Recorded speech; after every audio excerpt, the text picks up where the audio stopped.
Okay, so hello everyone, and hello Salome and Angela. So thank you so much, Angela Bischoff, for joining in this week's weekly strike. So I'll be co-hosting with Salome, and we're very excited to have you. Angela is the winner of Now Magazine's Activist Award in 2013 and 2014, and she was the first runner-up in 2018. She sits on the board of Ontario Clean Air Alliance and has done a lot of amazing work over several years. So thank you for being here. We're also going to do a land acknowledgement, and then after that, we'll get more into the questions. So we'll start off by saying, referring to the Toronto space that we usually occupy at Queen's, or we go to at Queen's Park. So we wish to acknowledge this land on which we're holding this online rally. For thousands of years, it has been the traditional land of the Huron-Wendat, the Seneca, and most recently the Mississaugas of the Credit River. Today, this meeting place is still home to many Indigenous people from across Turtle Island, and we're very grateful to have the opportunity to work on this land. We also acknowledge the privilege of online space that we have and the importance of using it to uplift voices and recognize the struggles that continue today of Indigenous people in Turtle Island. And most importantly, recognizing what's been happening over the past few weeks is police brutality in Canada and racial injustices that have been occurring. Chantal Moore's healing gathering that was hosted by her mother and several different community groups in Victoria, BC, just yesterday. So really recognizing that this is still an issue that people face. And we'll be reflecting on that a little, on the racial or in general decolonizing the environmental movement, but we'll also be talking about energy in a similar framework. Yeah. So I'll hand it off to Salome here. So to start things off, I wanted to ask, how do you place yourself or reflect on what the land acknowledgement means to you and us personally? So for me, I personally always support programs and policies that are dismantling colonialism, that are acknowledging the structure of the system that's unfair and marginalizes a lot of groups. And also a big one is bring awareness and educate others, because we were taught at school, for me it was in grade 10, but it was really just one chapter, and that does not give it justice, that doesn't cover it all. So we ourselves should get out of our way to continue to educate ourselves and tell others about it so we can be conscious of the land that we're in.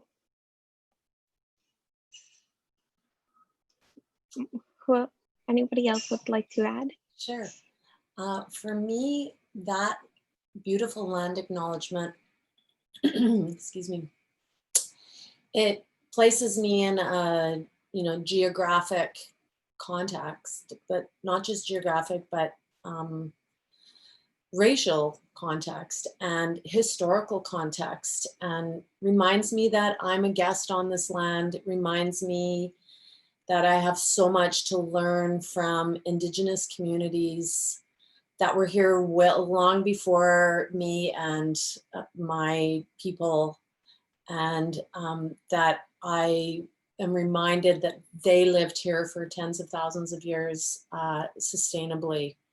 And now, our generation is, as a guest on this land, we need to be reminded that we need to think 7 generations ahead and consider all plant and animal species that we share this land with, and all ancestors that have gifted us this land, and think about future generations that will inherit it from us, and how are we going to leave it to them. So that's what I take away from my First Nation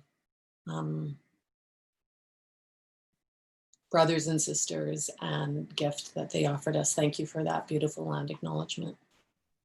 Well, thank you, Angela. I think, well, to me personally, I also kind of relate to the fact, you're always thinking of the future generations and the idea of how we're supposed to care for the land. And really, this is, about really reflecting on all the things that went wrong and going back to caring and taking care, and ensuring that we're doing it in a sustainable way that also supports the people who have been living on it for so long. So, and this question is a question that, it's the next question, I guess.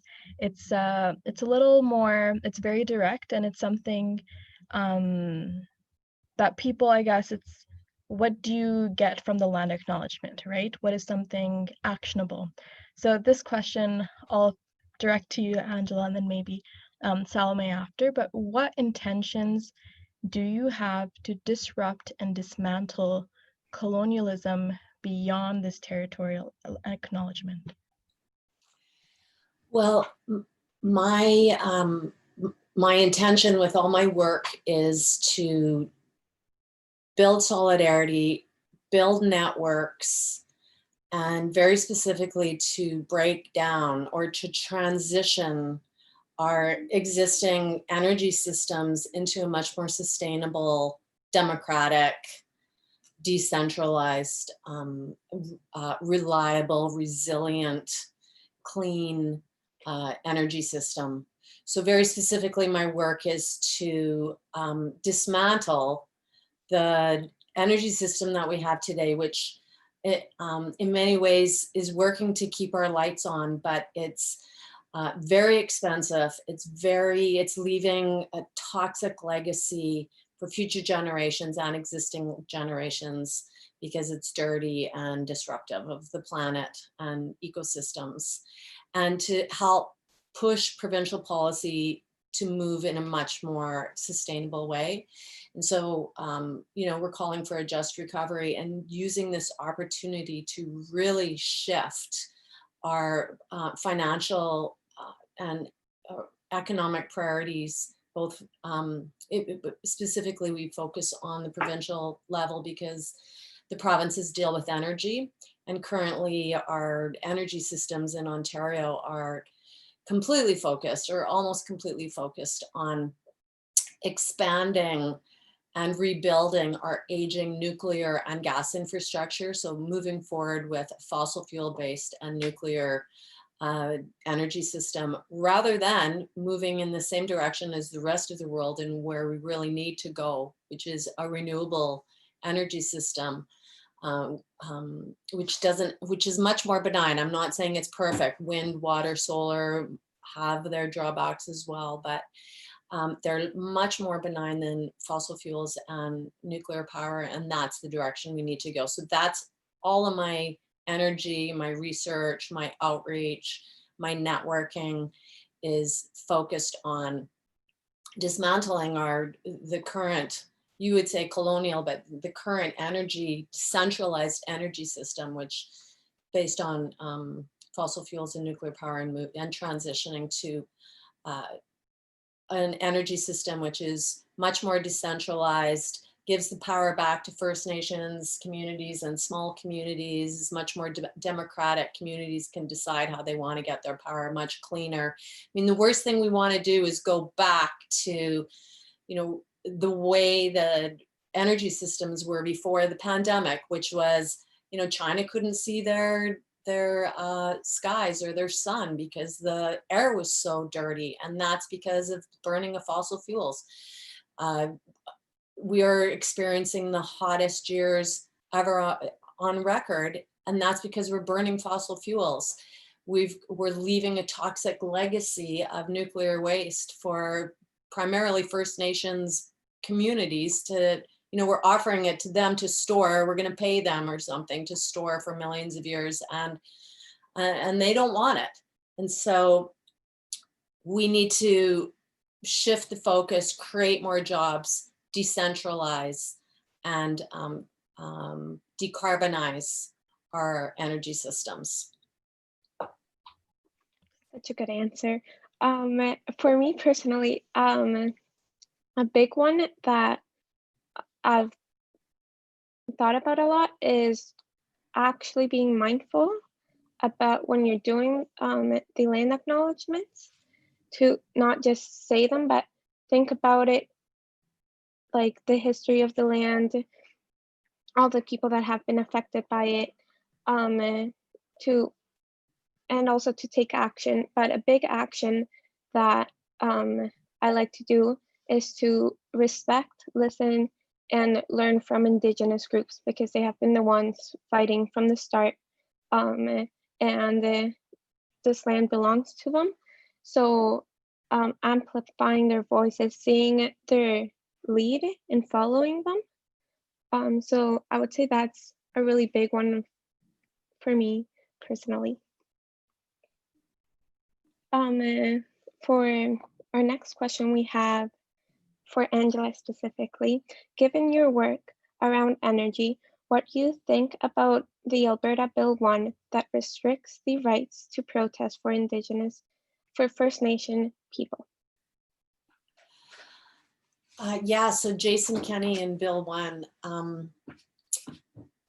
like that bill is not just restricting the right to protest of Indigenous people, it's restricting the right of everybody to protest, particular infrastructure projects, and the government alone gets to decide which infrastructure project. Suddenly it becomes illegal for us to protest. And there is a long history, precedent setting cases that have gone all the way to the Supreme Court that defend the right for people to protest, freedom of expression. And so I think, essentially this is a slap suit. It's the government saying, we're gonna tie up activists in the courts for years. We're gonna throw some of them in jail, give them big fines. They'll fight it, they'll eventually win. We know we'll win. But in the meantime, it's gonna take several years, tie up legal resources. We're gonna be fundraising. It's gonna tie up lots of our energy. And that's what a slap suit is designed to do. So it's inherently undemocratic, and maybe they have a majority in Alberta, the Kenney Conservatives, so maybe they'll get away with actually passing that. And it's just very unfortunate that they have a majority and that the opposition isn't strong enough to maybe stop this, and that means it's going to tie up activist energy. I know even Fridays for Future, I've spoken with some reps there. They're planning a court action to fight it, and maybe there will be some sort of a lawsuit against, but it's wasting our time. And there are lots of states and even provinces, I think, in Canada that have banned slap suits. Like, it's obviously Alberta hasn't, but looks like that's what they're doing. Yeah, just to ask. Oh, sorry. Salve, why don't you go ahead? And then I was just gonna do some comments about Alberta's Bill 1. I don't like you said, it is like a slap suit. I don't understand how it got passed. It violates so many human rights, and it's really stops movements from like speaking out about the environment, and we cannot afford, or the people from Alberta specifically cannot afford these lawsuits, so they can't afford to fight for their rights, so it's really crazy to think the government even passed it and completely ignored their citizens, because this is not okay. This is not what we want. And Canada, sorry about that. Canada needs to do better for the environment, like especially now. The scientists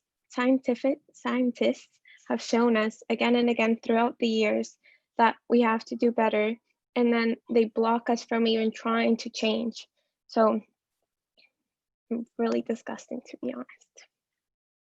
I just want to add, Salome, that I don't think the bill has been passed yet. It's gone through 2 readings though, and because they're a majority, they can like pass it through those readings. But each of those readings, the opposition gets to oppose what they're doing and build support. So I don't think it's passed yet, but I think it's on its way. I think it recently, like very recently, I think either June 17th or 18th, it got royal assent. And yeah, I was reading through on the Alberta government website. So, and just for a clarification, what is a slap suit? Or Um, oh, I think it's strategic, legal. I forget. But it's used by governments and corporations to crack down on dissent or on protesters, to prevent participation. And they know they're going to lose, and then like activist Greenpeace or whoever has to go through the legal process to fight the corporation and eventually always win. But it's meant to just tie up resources. I forget exactly. Maybe we can put it in the chat box. Maybe someone can do it. SLAP, SLAPP. okay. So, well, thank you for like going through that, because I think not a lot of people think that far ahead into the resources being tied up and how it's so strategic. I personally did not think that far ahead. And I think it's, you know, also important to recognize what's the background in which this was occurring, right? The background was the Coastal Gas Link pipeline that was going through northern BC, and the Wet'suwet'en protest, right? And this is, you know, a lot of governments during this time of, you know, where there's a pandemic happening, have been using, and I guess we'll get to this later, about how environmental regulations are being repealed. But before we get to that question, Salome and I have a quick action that people can do to really demand a green recovery and a just recovery for all. So you may have noticed there were 2 links posted in the YouTube chat. So justrecoveryforall.ca, which Angela shared with us, and resilientrecovery.ca. These are wonderful websites that kind of detail what their different demands are for demanding, you know, a just green recovery. And what we've been hearing is that some people in the government are not as favor of a green recovery. So we would really like to put that pressure on. So we're sharing Bill Morneau's email and phone number here. So if you have the time, you can pause the live, send a quick email, or call the number. So it's Bill Morneau, bill.morneau at parl.gc.ca. So that will be shared in the YouTube chat, or the number is 613-992-1377. And this is really to demand a just green new recovery. So you can phrase that in multiple different ways and maybe use some personal appeal as how it might affect you, or if you're worried about future generations, or about where you live and how certain areas around you are taking away from your quality of life. And, you know, the climate crisis is also elevating the nature of disasters. So those are a lot of things to keep in mind as you write your email. So anything to add here, Salome? I was just gonna add or express how important it is to reach out to government officials, because they're the ones making the laws, passing the bills, and etc. But to show our concerns, because we want to be in a country or province that respects our health and also our wants and needs, because we want and need a clean planet to live on, sustainable planet, and this is just not the way to go. So yeah, like it might not seem like a lot but as individuals we do have a lot of power. So, and I know the government sometimes really seems really high up, really authority, but they have to be accountable and being held responsible, and we're the ones to do that. So very important to reach out, and it won't take long at all. And the corporations are reaching out. Like Greenpeace sent out a bulletin today saying that they did a freedom of information request to find out who has been meeting with federal government officials since the lockdown was, or who's been meeting specifically about a recovery, like how to recover from this. And there was 400 corporations, including, you know, the fossil fuel, mostly the fossil fuel industry and banks, that are meeting with, like, that are registered lobbyists that are meeting with all these federal government officials. So, you know, we need to do the same thing. Most definitely. So I hope everyone is able to. If you're not able to do it right now, maybe later, you know, just really taking in who we're against. As Angela mentioned, the corporations who have been meeting, and, you know, all together we can have an impact, and just really remembering that. And So not then, just who we're against, but what we're for. And that website that you mentioned, the justrecoveryforall.ca website, they pretty explicitly outline what we are for: equity, decentralization, green energy, conservation, thank you. good Indigenous jobs. rights. Yeah. Yeah. Right. So I'll move here to the next question. So in light of provincial governments repealing environmental regulations, why is it incredibly important to pressure the government to not invest in projects like fracked gas in Hamilton or coal? And this is also based off some of the work you've been doing with Clean Air Alliance. Mm-hmm. Well, we don't want to go back to the way it was, as I mentioned earlier, because that was causing the climate to change, heat up, which is causing storms and destabilization around the planet, including here. And it's causing, you know, air pollution, and it's not bringing equity to the population. It's dividing. People are getting richer and poorer. And there's way too many, like billions of vulnerable people on the planet whose lives are at risk with a destabilized climate and increased drought and rising waters. So now's the opportunity. I mean, it's always been, we've been talking about this for decades. I've been talking, part of the movement that's been on this for decades. And now with the recovery discussion, it's that much more important. Now's our opportunity, instead of going back to the way things were before, which is massive ramp up of nukes, of gas pipelines, of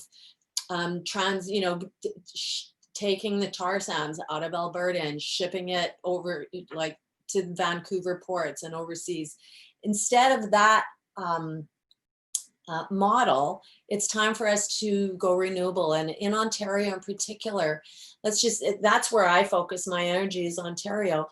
The province is ramping up the use of gas at the power stations by 400%. That's their plan. Like, their long-term energy plan is to bring up fracked gas from the Pennsylvania region up through Ontario, build another pipeline, a much wider pipeline through Hamilton, so that they can ramp up gas in Ontario. And not only that, ship it around the northern border of Lake Ontario and down into Quebec, into the New England states, because New York State has a moratorium on fracked gas. So energy companies can't just ship the fracked gas from Pennsylvania through New York to the New England states. They have to come up through Ontario. So instead of that model of just ramping up gas in Ontario, we could, which is going to just send our climate emissions way higher, we could instead reduce our climate emissions, reduce our need for gas. And in fact, we could phase out our gas plants. We could also phase out our nuclear plants. The plan is to rebuild 10 of our aging nuclear reactors. We have 18 working nuclear reactors in Ontario at a time when the rest of the world is closing down their nuclear reactors. Nobody's building new reactors. They're too expensive. What's Ontario doing? We're rebuilding all our aging nukes, and we're starting to invest in small modular reactors and hoping to then ship them all around the world and, you know, nuclearize nations around the world. And that's happening right here in Ontario. So I think that's a deadly direction to go. Not only that, it's our most expensive option. And we're the chairperson here is an economist, and we put all the electricity sources and options into, you know, a nice tight little graph, which shows the prices of all our energy options.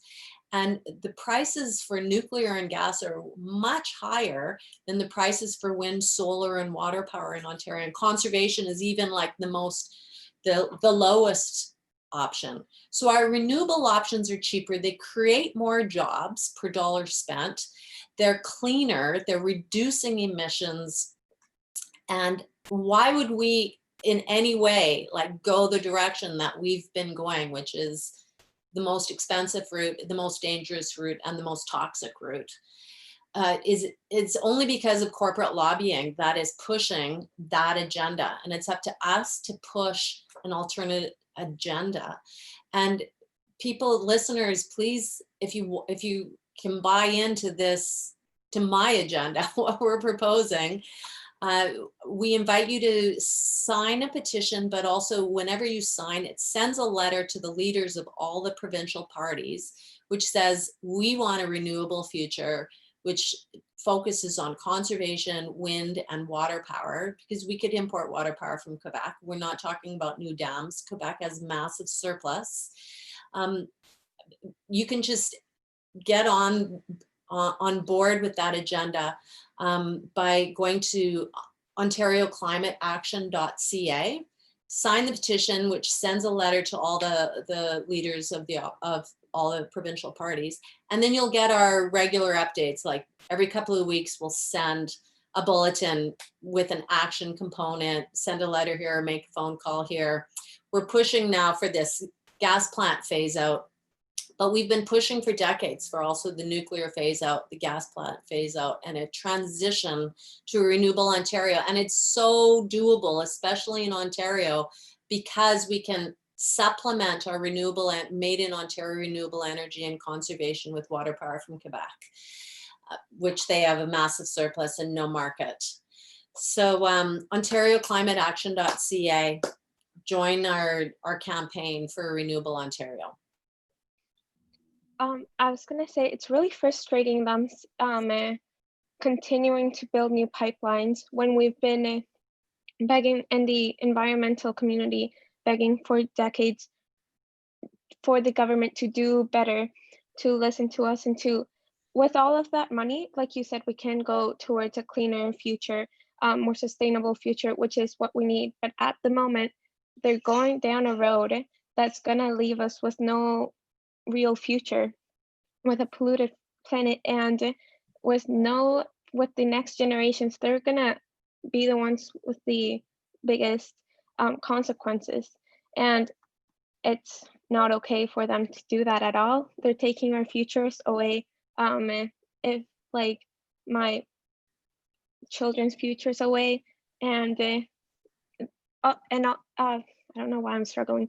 And the environment, they're killing it, but it's really frustrating to think like about that, but they completely push us aside and continue. Like, even if it is about money, they're doing a bad decision, since clearly like they are not so conscious about the environment, and sometimes really do the most like, oh, how can we get more money and etc. But this is not the way to go if you look at it from that way either. So definitely pressure them, and don't give up the fight for everybody who's watching, because we're essentially fighting for our futures. And yeah. Yeah, I just wanted to also, so thank you for that, Salome, about how we as youth in Fridays for Future Toronto are incredibly concerned. And then also with Angela's points on the economic impacts as well. And I was wondering if you could delve a little bit more into, because I did read about how there's a millions of dollars difference in pursuing different routes. So I was wondering if you could talk about that a little. Okay, great. Thank you for asking. So it's not millions, it's billions. It's literally tens of billions of dollars difference. So we're all paying, like right now, the provincial government is paying $6 billion per year to subsidize electricity costs to lower electricity rates for you and I. So for industry and homeowners, they are subsidizing our electricity rates to keep the rates down, because the rates are so high due to our investments in nuclear power. So right now we're paying 9.5 cents for our nuclear power. And we could be, and we're paying about 2 cents per kilowatt hour for conservation.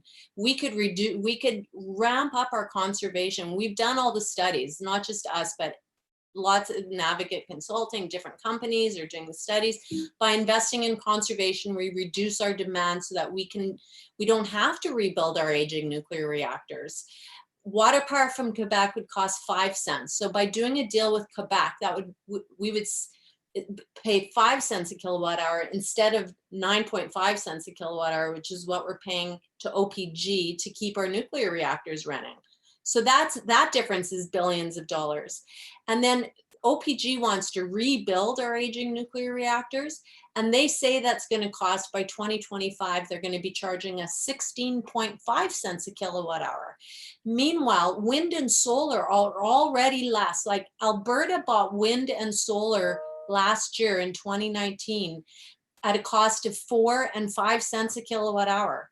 So that's a third the price, or a fourth the price of rebuilding our aging nukes. Why are we choosing that option when there are so many better options? When the Ford government got elected, they canceled 758 renewable energy projects that were in process.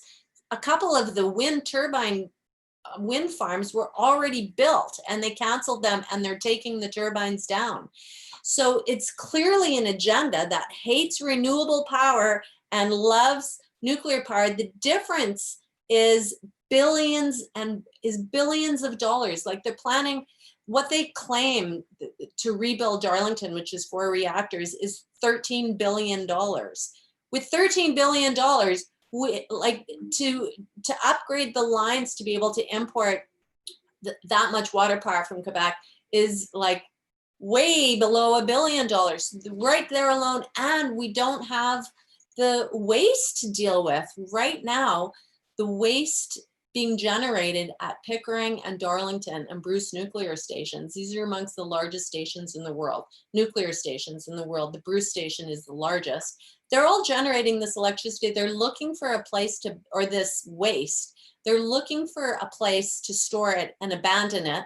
The industry claims it needs to be abandoned for 1 million years.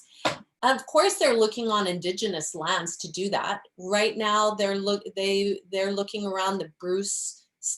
They have 2 sites for the high-level nuclear waste that they're considering. One is near the Bruce nuclear station. That's on Saugeen First Nations lands. And the other is up in northern Ontario, just north of Lake Superior, Ignace. That's also First Nations land. So they're going to give the First Nations communities and the local townships, a couple of $1 million to be part of the process, and then to agree to let all of Canada's high-level nuclear waste be dumped on their, in a cavern. They're going to build a hole 600 meters below the surface of the earth. Anyways, all this costs money, and what happens when they leaks? And then we're going to have to, like one of those deep geologic repositories that was housing high-level nuclear waste in Germany started leaking. So now they have to open up the hole and bring all the stuff back up. That's going to cost billions of dollars. And just think of the damage to the environment and communities. And look at Fukushima. The whole area is wasteland. People will never, they're trying to force people back to move onto those lands. But people don't want to move. They're rightly suspicious of it. And some of the areas are super radiated still. And the site itself is still leaking millions of gallons into the Pacific Ocean every day. Like, it's just, the legacy that we're leaving future generations is absolutely insane. On top of the fact that the finances, we're still paying down the debt from the nuclear stations that were built in the 70s and 80s. You and I are still paying down that debt on the tax base and on our electricity rates. And now the government's subsidizing our rates and just putting us into debt further down the road. At a time when the costs of wind and solar are just going down and down every year. Like when the price of solar has gone down 90% in the last decade. And the price of nuclear power continues to go up with, increased security concerns. And they can't even get insurance. If there's an accident at Pickering and we have to evacuate all of Toronto, because Pickering is only 30 kilometers from Yonge Street, downtown Toronto, the whole area could be evacuated. OPG doesn't have to pay for that. You and I pay for that. But if there's an accident at a private wind farm on a First Nation community, well, the owners of that wind farm have to cover that. But so it's insane on every single level: economic, democratic, anti-democratic, anti-environment. Definitely. I was gonna ask if you can share with us some successful movements that the Ontario Clean Air Alliance has done in order to show people that if we keep on fighting, that we can make a difference. Nice. Well, the biggest success of Ontario Clean Air Alliance is we phased out coal. So that was a citizen-run movement, just like now we're calling for the gas phase out and we're inviting groups. At this point, we have 18 groups that have signed on to this campaign with us. We're just beginning the process, but this is exactly where we were in 1997 when we started calling for the coal phase out and inviting groups to sign on, building support from municipalities and building support from opposition parties. So we're using the exact same strategy. That campaign was successful because the opposition Liberals at the time, so it was a conservative government, the opposition Liberals agreed with our campaign. There was so much pressure. We built pressure from municipalities. The City of Toronto signed on.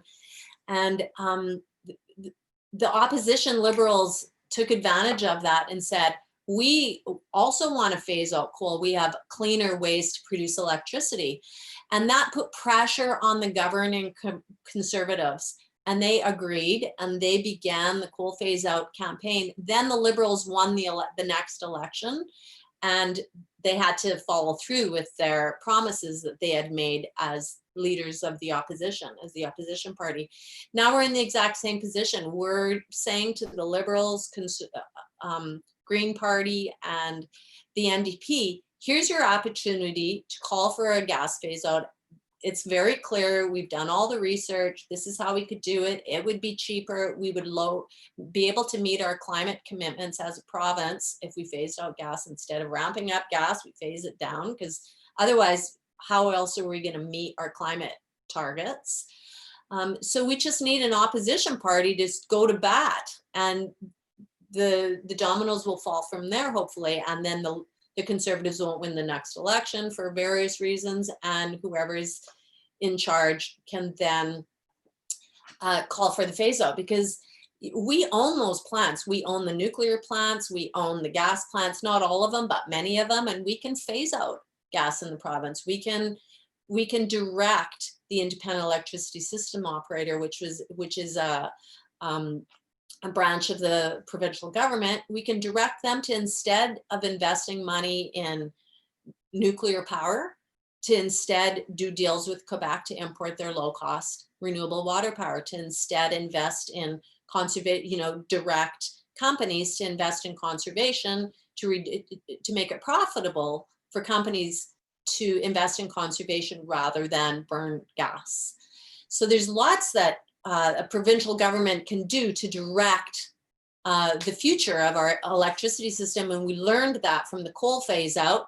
We reduced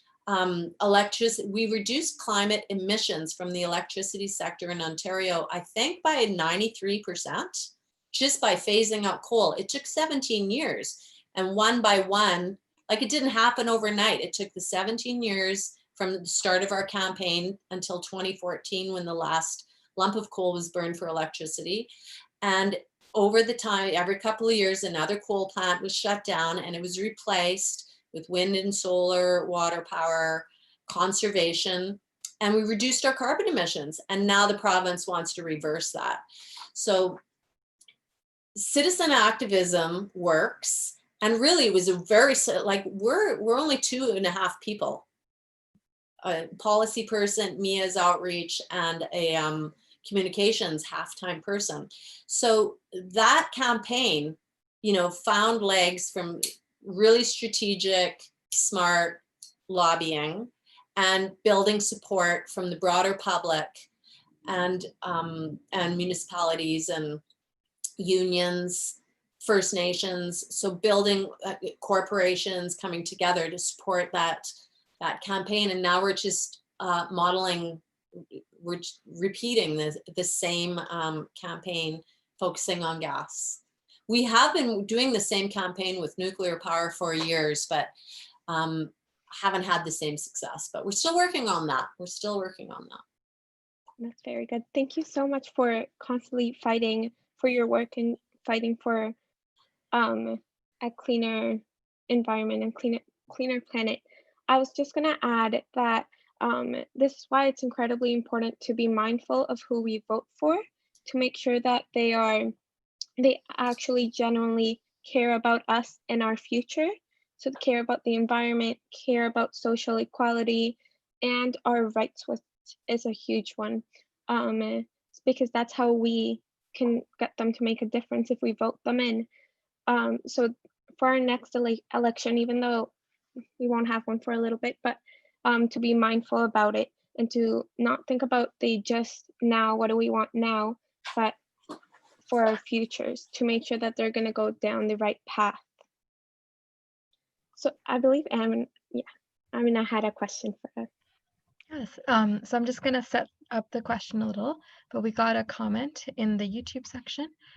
So nuclear energy has been, even in the environmental community, there have been a lot of like polar sides to it, because for different communities or for different understandings of our energy future, all around the world, some people see that we're at such a stage that for the amount of energy we need to produce, nuclear energy is the way to go. And I myself am undecided, because there's so many different important perspectives to take in, and so many things to account for in terms of risks and things like that. So a comment we got was that from Alexis, so we do not know and probably can't know what future rain or snowfall will be like. So how can you tell people to depend on Quebec's dams? So how can we, I guess, rely on future? So Great, such a good question. So the Quebec's dams are primarily coming, like they're already built, and the government is not investing in new dams because it's not cost effective anymore. It's much more cost effective to build wind farms. So, but they've dammed a lot of rivers, and we never supported, and the environmental community never supported them damming the rivers. In fact, there was lots of opposition, but they have up at the James Bay, they just have the geography, which we don't have in Ontario. They have the geography with these large river systems flowing, and they dammed some major river systems back in the 90s. And there was massive opposition, but now they made sort of precedent-setting agreements with the James Bay Cree, that the James Bay Cree now benefits tremendously. And I say precedent-setting because it sort of raised the bar for industrial projects and agreements with First Nations across the country. So the James Bay Cree now supports the export of water power to Quebec, because Quebec hasn't managed to export most of their power. They were intending, when they dammed the rivers, it was intended as an export product to the Northeast United States, but they haven't had success building transmission lines to the New England states because of opposition, environmental opposition to building transmission lines. But we have transmission lines between Quebec and Ontario already. And so we could we could ramp up dramatically the amount of electricity that we import from Quebec without even investing in infrastructure upgrades. But we could also invest in infrastructure upgrades at a relatively low cost and import way more water power from Quebec because they have massive surplus. They don't have a market. The dams are already built. It's renewable. It has support from the James Bay Cree First Nations. So there's really no downside to us doing it. It's our neighboring province. We should take advantage of this Canadian resource. It's very low cost. They've offered us long-term contracts for like 20-year contracts at just 5 cents a kilowatt hour. That's a third of the price of rebuilding Pickering and Darlington, for example. So that's why we're pushing that option so vociferously. Also, the general public, like polling indicates the general public, the least popular option is nuclear and the most popular option is water power. And we could import the water power almost, like certainly some immediately, and the infrastructure upgrades would be like relatively short, like 1 or 2 or 3 years to make those infrastructure upgrades. Whereas building wind farms takes a little bit longer, building conservation takes a little bit longer. There's opposition to turbines at this point in the province. There's no opposition to conservation, but it takes time, whereas we could just open the floodgates to Quebec water and immediately start replacing our gas plants. And immediately stop rebuilding our aging nuclear reactors. So once again, we're not saying close them today and import water power. Like it's gonna, there's always a couple of years lag time for all these projects, and including shifting jobs. But instead of rebuilding our aging nukes, we should be investing instead in the infrastructure to bring in the Quebec water power. And we don't have the same opportunities in, we don't support building new dams, so we wouldn't support building dams in Northern Ontario, but also we don't have the same geography that would provide the really low cost water power that Quebec has. Thank you, Angela, for that. And I think it really covers the nature of the climate crises, or crises in general, including the health crises we're having in terms of a pandemic, in which our future in so many ways is so uncertain. But as we're coming closer to the end, I think this is a good place to kind of remind people to ask questions. So if you have any questions, put them in the comment section. If you want to know more about Fridays for Future Toronto, you can find our Instagram. And if you want to know more about our Twitter, our Facebook, and the same if you want to know more about Clean Air Alliance, you can visit their website, and I'm sure they have socials as well. And I guess from here we can also kind of wrap it up a bit, and we can talk a bit about global racial injustices and how we'll move forward in the environmental movement while keeping energy in mind. So just bringing it all back, in light of the passing of Bill 1 in Alberta, global racial injustices, why is it especially important to decolonize the environmental movement? And I think one thing we're going to be answering here is, what does decolonize mean? So Angela, would you like to start? Okay. I think it's important because we're only going to win if we have all sectors of society working on this together. We're not going to win if a couple of white lobbyists downtown Toronto are calling for a gas and nuclear phase out and a transition to a renewable future. We need the First Nations communities across the province that are going to say no to our nuclear waste and yes to renewable projects in this province, and demand that. We need to work with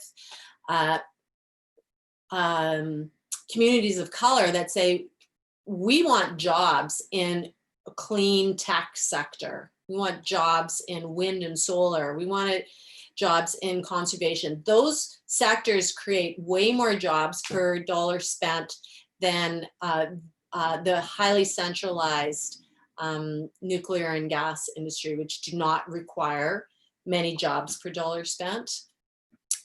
So we need all sectors. We need everybody working to win, to make this shift happen. And that's why we need to work across, you know, the whole spectrum, rural, urban,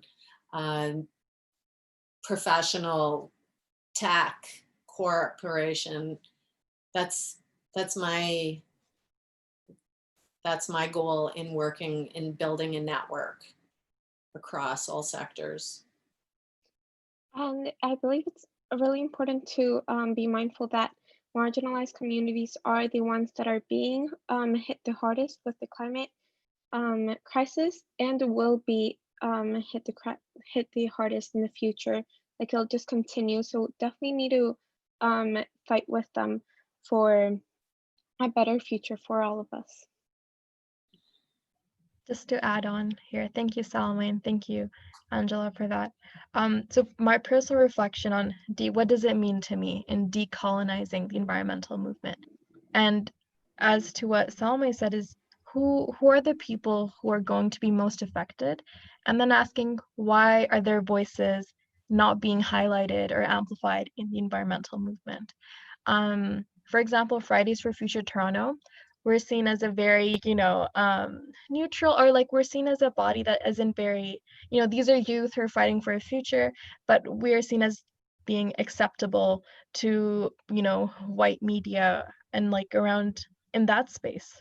And kind of, so what does it mean here to decolonize the environmental movement? So then that kind of brings it back to really amplifying voices. So if you have the opportunity to amplify someone of color or someone who's Indigenous, someone whose experiences are different, people from poor communities, right? When you think of insurance costs, like just they're going up because of the nature of, the natural disasters that are happening. Who are the people who can't afford to pay it? When we think of our elderly, right? When we think of who are the most vulnerable people in our communities, and then, as this was something we mentioned or we talked about before this call, was, do people have the resources to, participate in this sector or participate in a field? Do people have the time to put aside a couple hours each day in the environmental movement, right? And who has the privilege, or what people have the privileges to be able to do so? So that is why they're being the most affected. And us having the space, this is an absolute privilege. And us having the time to do this is an absolute privilege. And for people to tune in, that's also a privilege, right? So being very cognizant of that. And then also when you have the opportunity to listen to someone who isn't able to participate usually, really listening, not commenting from your environmental expertise as much, listening to what they have to say, taking in what they have to say, reflecting on it, and then amplifying their voice, right? So that's kind of how those are the steps we can take. And I hope people have had made intentions on what steps they can take throughout this call. So any last comments before we wrap up? So we'll start off with Angela. And I don't think I have anything profound to add other than it is really a great conversation to have with two young women that share the same, like we're different generations, but we share the same desire for a clean, just environment. And we need to work together to build that. And I really appreciate you creating a platform and inviting me, an older white woman, to share what I know, and you sharing, contributing so completely to the conversation. I think it was really valuable for me. thank you. Yeah, I wanted to thank you, Angela, for joining us and for sharing with us your expertise about energy in the environment. And we really appreciate it. And thank you, Amina, for always working with Fridays for Future. Of course. So we're going to end off here. So yeah, goodbye, everyone. Thank you for joining us this week. You can also post pictures with hashtag online climate strike. Bye. Bye. Thank you for watching.